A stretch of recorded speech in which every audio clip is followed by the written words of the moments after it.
Guys আমরা চলেছি চুরি করা গ্যাংয়ের এখানে, যে চুরি করে কাঠটা বিক্রি করে, কত টাকা বিক্রি করে তোমাদের দেখাতে যাচ্ছি যে কি রকম প্রফিট হয়।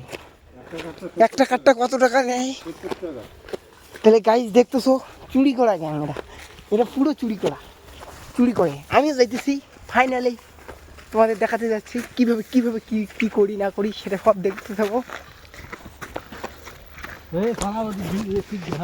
ওই দেখো ওদিকে, ওখান থেকে 2 কিলোমিটার খালি বর্ডার, এই গাছবাড়িটা পার হলেই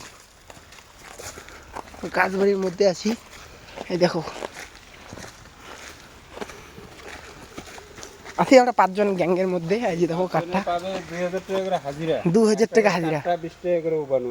ও 20 টাকা পিস উবানো, দেখছো 20 টাকা পিস, খালি 30 টাকা।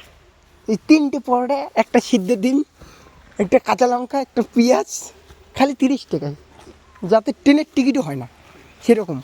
একটা কাঠটা 20 টাকা উবানো।